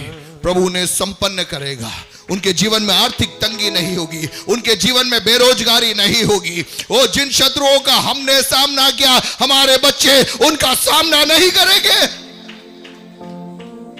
जो अकाल हमने देखा, हमारे बच्चे वो अकाल नहीं देखेंगे। जिस सकेती में से होकर हम चले, हमारे बच्चे उस सकेती में से नहीं चलेंगे। सोलो शाल बाला सिखा बादा बाना मा खबान बा। आंसुओं के साथ में सभी लोग आत्मा में प्रार्थना कीजिए, आत्मा में प्रार्थना कीजिए। It's a battle. फाटकों में शत्रुओं के साथ में वे बातें करेंगे। होरो शादाबा सिखा बादा बाना मा खारा बाला बाना मा लामा मा सिखा बादा बाना मा हो शोडोबो खोबोनो मोरिखा बादा बा। आप गुमनाम होंगे, आपको जानने वाला कोई नहीं होगा, लेकिन मेरा परमेश्वर कह रहा है आपके बच्चों के द्वारा आपकी एक पहचान को स्वर्ग का परमेश्वर स्थापित करेगा। मूसा के माता पिता के बारे में अधिक वर्णन बाइबल में नहीं मिलता। अमराम और योकेबाद के बारे में परिचय गिनती की पुस्तक में आता है, निर्गमन में नहीं आता है। वह केवल एक साधारण लेवी परिवार था। लेकिन जब मूसा बड़ा हो गया, मूसा के जीवन में परमेश्वर की कार्य योजना पूरी हुई, वंशावली लिखी गई, तो मूसा के पिता का नाम भी आ गया, मूसा की माता का नाम भी आ गया। हालेलुया। उन्होंने गुमनामी में एक निर्णय लिया, हमारे बच्चे को हम खोने नहीं देंगे। स्वर्ग के परमेश्वर ने गुमनामी में उस लिए हुए निर्णय का आदर किया। और एक समय आया जब स्वर्ग ने लिख दिया अमराम और योकेबाद, जिनका नाम नहीं लिखा था, निर्गमन में गिनती के अंदर उनका नाम आ गया। हालेलुया। एक क्षण अपने हाथों को उठा के प्रभु को धन्यवाद दीजिए। जीसस। मैं तेरे वंश पर आत्मा और संतानों पर आशीष उंडेलूंगा। मैं तेरे वंश पर आत्मा और संतानों पर आशीष उंडेलूंगा। वे दर्शन देखने लगेंगे और नबुवत कर सकेंगे। वे दर्शन देखने लगेंगे और नबुवत कर सकेंगे।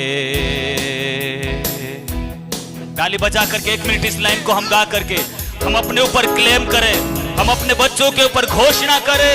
हमारे दिनों में ऐसा होगा, हमारे बच्चे दर्शन देखेंगे, हमारे बच्चे सीमित नहीं रहेंगे। यीशु के नाम में देश में फले और फूलेंगे।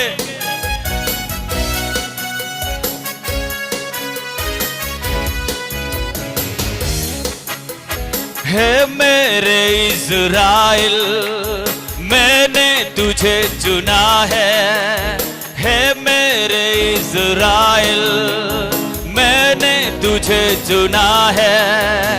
आदि से लेकर अंत हूँ मैं तेरा यहोवा, आदि से लेकर अंत हूँ मैं तेरा यहोवा। है मेरे इज़राइल, मैंने तुझे चुना है मेरे इज़राइल, मैंने तुझे चुना, क्योंकि आदि से लेकर अंत हूँ मैं तेरा यहोवा, आदि से लेकर अंत हूँ मैं तेरा यहोवा। मैं प्यासी भूमि पर जल और सूखी भूमि पर धाराएं बहाऊंगा। मैं प्यासी भूमि पर जल और सूखी भूमि पर धाराएं बहाऊंगा।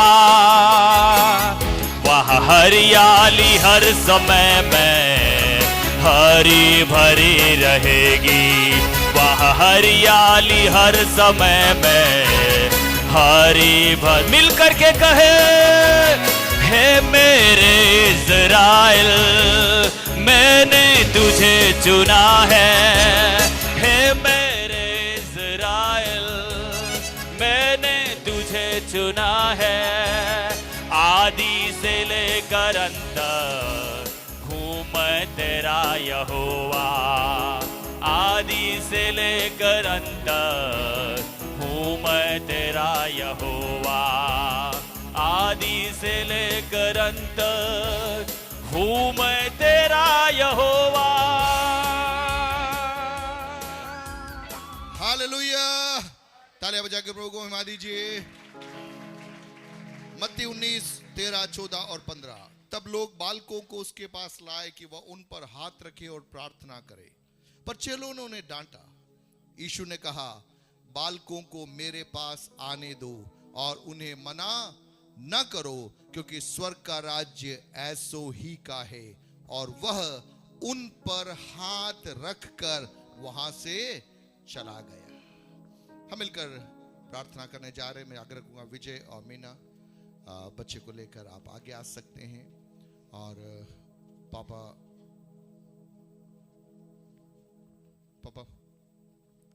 प्रार्थना में दे रहा हूं। आई, थैंक यू जीसस।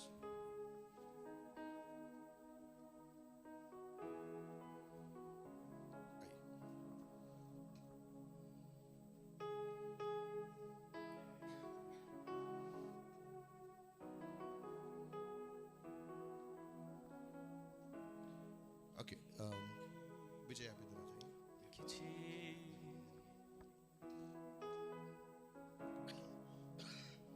प्रभु का कर धन्यवाद है मेरे मन, प्रभु का कर धन्यवाद, ओ हालेलुया। प्रभु का कर धन्यवाद ए मेरे मन, प्रभु का कर धन्यवाद। भलाइयों से तृप्त वो करता, भलाइयों से तृप्त वो करता, तेरी जवानी को ताजा वो रखता, तेरी जवानी को ताजा वो रखता। प्रभु का कर धन्यवाद मेरे मन, प्रभु का धन्यवाद, हालेलुया।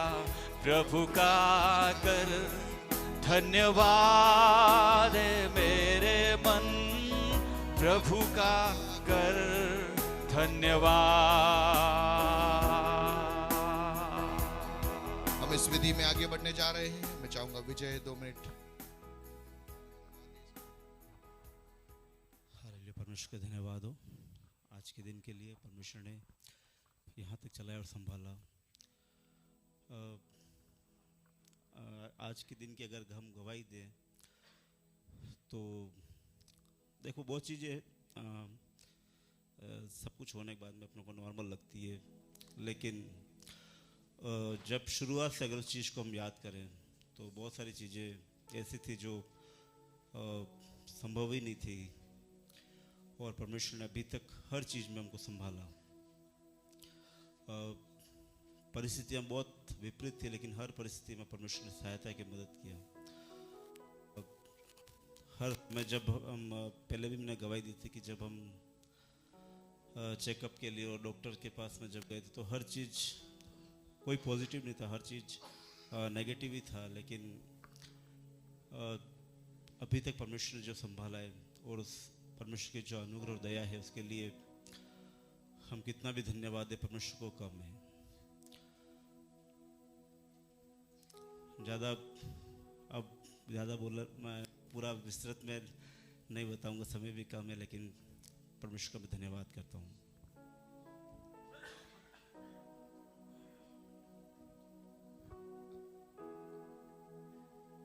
आइए मिलकर प्रार्थना करने जा रहे हैं। जैसे हमने वचन से देखा, परमेश्वर सब कुछ अपने तरीके से अपने समय पर करने वाला परमेश्वर है। सब कुछ अपने समय में परमेश्वर सुंदर बनाता है। भाई विजय और बहन मीना के लिए हम परमेश्वर को धन्यवाद देना चाहते हैं।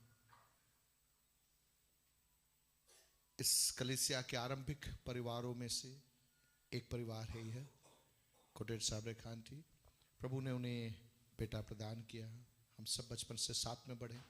उचित समय पर विवाह संपन्न होने के लिए प्रभु ने मदद किया। मीना जो उदयपुर कलीसिया के विश्वासी और उस परिवार से भी कई सालों से हमारा पुराना नाता है। दोनों आत्मिक परिवारों को प्रभु ने जोड़ा और परमेश्वर उचित समय पर डूंगरपुर लेकर आया। पहले प्रभु ने उनको एक बड़ी बेटी प्रदान की, अब एक और बेटी प्रभु ने प्रदान की। हम विश्वास करते हैं कि परमेश्वर इस परिवार में अपनी महिमा में कार्यों को प्रकट करेगा। ओके, तो ये प्रभु के भवन में आए हैं। यहाँ पर हम थोड़ा स्पष्ट आपको करना चाहेंगे कि ये बपतिस्मा की विधि नहीं हो रही है। कौन सी विधि नहीं हो रही है? बपतिस्मा की विधि नहीं हो रही है। हम बपतिस्मा बच्चों को नहीं देते हैं। हम बपतिस्मा उस व्यक्ति को देते हैं जिसके पास सोचने समझने की शक्ति हो और जो खुद एक निर्णय लेता है कि मुझे मेरा जीवन यीशु मसीह के लिए सौंपना है। सो अभी हम क्या कर रहे हैं? ये बच्चा, इसको भी नहीं मालूम पड़ रहा कि यहाँ पे क्या हो रहा है ना। आप क्या कर रहे हो क्या नहीं कर रहे हो इसको कुछ भी नहीं मालूम पड़ रहा, लेकिन माता पिता यहाँ पर मौजूद हैं।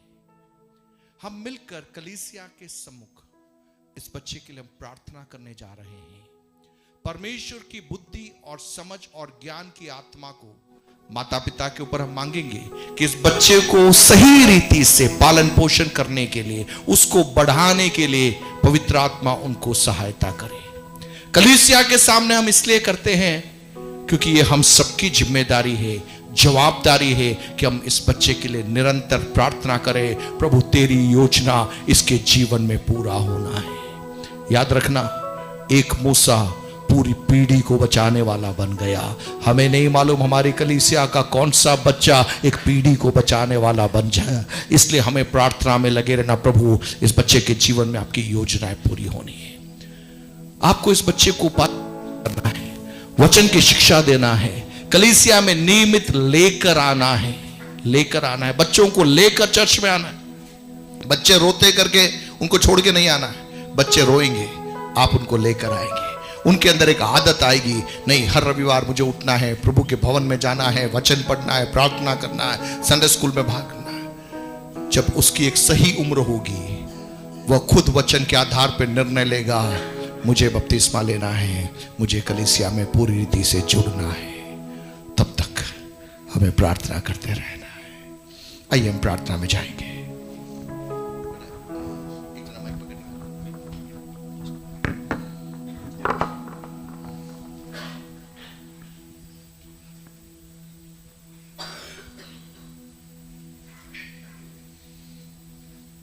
आप मिलकर प्रिय बेटी के लिए हम प्रार्थना करने जा रहे हैं।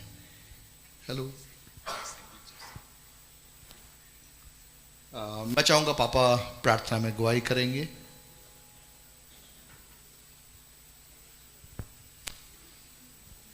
Praise the Lord.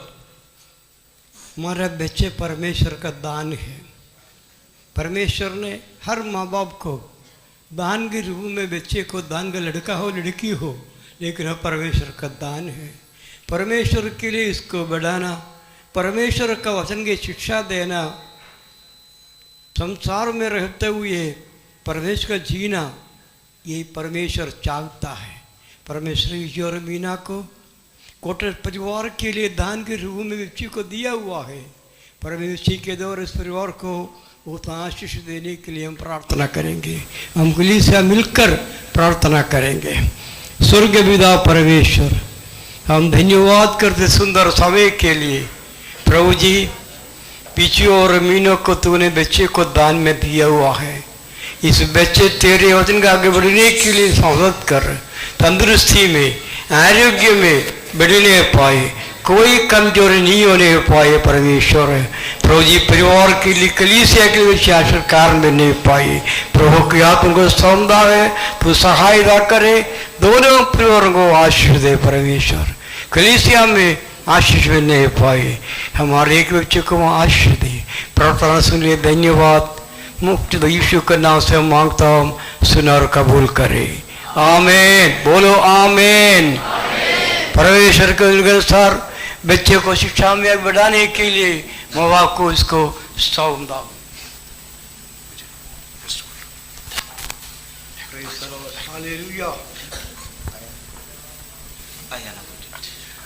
पिता, पुत्र, पवित्र आत्मा के नाम से ये बेटी आयाना कोटेड के नाम से जानी जाएगी। ताली बजा के प्रभु को महिमा कीजिए। इसकी पीढ़ी में ये आशीषित ठहरने पाए। राहेल और लिया ने मिलकर इज़राइल के घराने का निर्माण किया। हम आत्मा में घोषणा करते हैं, ये दोनों बेटियां परमेश्वर की महिमा के लिए इन क्षेत्रों में खड़ी होने पाए। Hallelujah, hallelujah. ईश्वरीय महिमा और ईश्वरीय आशीष और ईश्वरीय अनुग्रह आपके संग संग चलने पाए। यहोवा की उपस्थिति में एक भरपूरी को देखने के लिए परमेश्वर आपकी सहायता करने पाए। आइए हम एक और बार मिलकर प्रार्थना करेंगे। सभी लोग अपने हाथों को बढ़ाएं। हम इस परिवार को परमेश्वर के हाथों में सौंप कर मिलकर प्रार्थना करेंगे।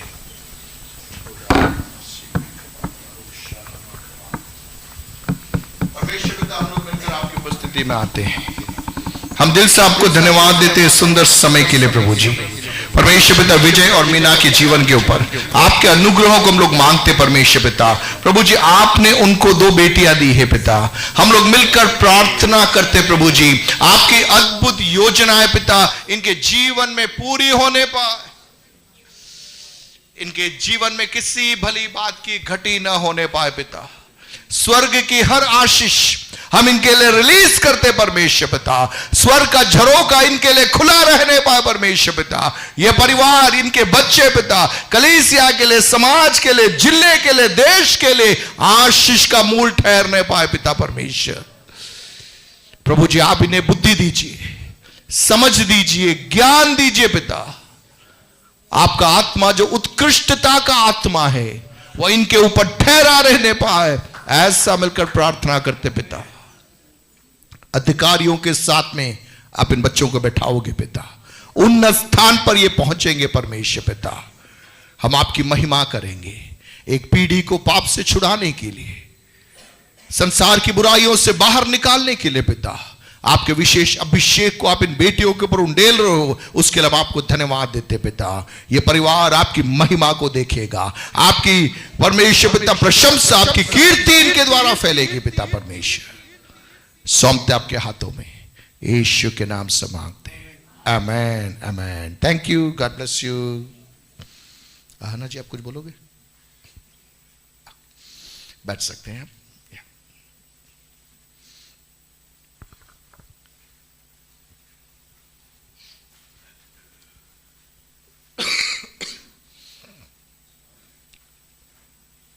एक दो पद को और पढ़कर हम प्रार्थना करके आज की सभा को हम यहाँ पे समाप्त करेंगे। इफिसियों की पत्री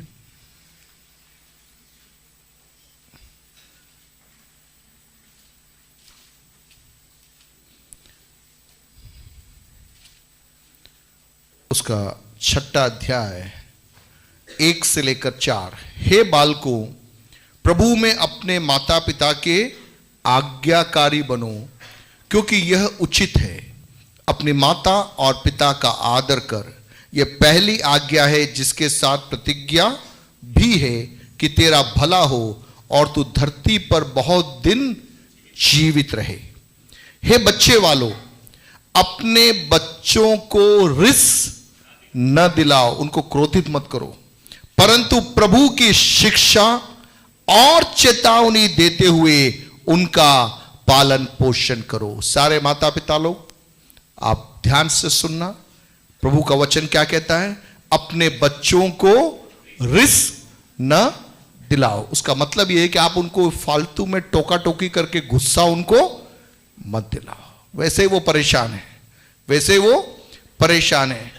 और अगर टेबल के ऊपर सामान अस्त व्यस्त पड़ा, उसके ऊपर आपने एक किताब भी रखोगे तो जो है वो भी क्या हो जाएगा? बिखर जाएगा। सो हमें बच्चों को क्या नहीं दिलाना है? अनावश्यक गुस्सा नहीं दिलाना, लेकिन क्या करना है? प्रभु की शिक्षा और चेतावनी देते हुए उनका पालन पोषण करना है। कुलुस्सियों की पत्री उसका 3रा अध्याय निकालिए और उसका 20। हे बालकों, सब बातों में अपने अपने माता पिता की आज्ञा का पालन करो, क्योंकि प्रभु इससे प्रसन्न होता है। 21वां पद। हे बच्चे वालों, अपने बालकों को तंग न करो। वहां लिखा था कि रिस मत दिलाओ, यहां लिखा है कि तंग न करो, न हो कि उनका साहस टूट जाए। एक बहुत बड़ी जिम्मेदारी परमेश्वर का वचन माता पिताओं को देता है। आप आपके बच्चे को समझने के लिए समय निकालिए। दुनिया को कोई लेना देना नहीं, लेकिन आप माता पिता हो, आपके लिए आपके बच्चे महत्वपूर्ण हैं। आपके बच्चों को समझिए। जब दुनिया उन्हें गलत समझती है, आप दुनिया के साथ में मिलकर आपने भी आपके बच्चों को गलत समझ लिया ना, वे टूट जाएंगे, वे खड़े नहीं हो पाएंगे। जब सब उनके ऊपर आरोप लगाते हैं, आपके बच्चों को समझिए, वचन की शिक्षा उन्हें दीजिए, उन्हें तंग मत कीजिए, उन्हें रिस मत दिलाइए, प्रभु के प्रेम में आप उन्हें बढ़ाइए। परमेश्वर हमारी मदद करने पाए। आइए अपनी आंखों को बंद करें, हम मिलकर प्रार्थना में जाएंगे। आज के दिन परमेश्वर ने हमारी सहायता की, प्रभु के भवन में आने के लिए, आराधना करने के लिए, प्रार्थना करने के लिए, वचन सीखने के लिए, हमारे बच्चों के लिए प्रार्थना करने के लिए। परमेश्वर अपने कार्यों को हम सबके जीवन के अंदर प्रकट करने पाए। अपने आप को प्रभु के हाथों में सौंपेंगे। मिलकर हम प्रार्थना करें। आने वाले दिनों के अंदर पवित्र आत्मा की सहायता से हमारे बच्चों को ईश्वरीय कार्य योजना में आगे बढ़ाने के लिए स्वर्ग का परमेश्वर हमारी मदद करने पाए। आइए हम प्रार्थना में जाएंगे। पापा प्रार्थना में गवाही करेंगे। आइए हम परमेश्वर का धन्यवाद करते हुए प्रार्थना में आगे बढ़ेंगे। स्वर्गीय पिता प्रेमी परमेश्वर, हम आज का दिन के लिए धन्यवाद स्वीकार करते हैं। प्रभु जी, आज तेरी चरणों पर तेरे वचन के अनुसार आकर आराधना करने के लिए अवसर दिया। 2025 की आखिरी महीने में भी तूने हर एक को संभाल कर रखा है। जनवरी से लेकर दिसंबर की इस संडे तक तूने हर एक को संभाला, सुरक्षित रखा। हम इसलिए तेरे धन्यवाद करते प्रभु जी। आज पुनरुत्थान की सुंदर आराधना करने के लिए सहायता किया।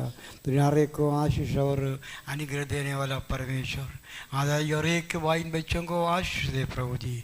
हर एक के साथ रहने पाए, वापस ही अपने घरों में जाएंगे, उनके साथ रहें। पूरा हफ्ता जीने के लिए तूने सहायता करे। सुरक्षित खुदा, कोई भी बीमारी से परेशानी होने पाए। तू संभालने वाला परमेश्वर गाँवों की आराधना में भी तेरी आत्मा कार्य करने पाए, हर विश्वासी मुसलने पाए। डूंगरपुर जिले के लिए प्रार्थना करते, अधिकारीगणों के लिए प्रार्थना करते, हर एक को सहायता करे परमेश्वर। हमारे आस पड़ोस रखने वाले तुम लोगों को आशीष दे, हर एक को सौंदावे। धन्यवाद, प्रार्थना सुन लिया, यीशु के नाम से मांगता हूँ, आमीन। अब इस गाने की पिता परमेश्वर का प्रेम, आत्मा का संग दिवस भागीदार तमाम प्रभु क्या हमेशा होती रही, आमीन। बोलो प्रभु यीशु मसीह की, चंगा करने वाला यीशु मसीह की, शीघ्र आने वाला यीशु मसीह की। प्रभु को आशीष दे। धन्यवाद। जय मसीह।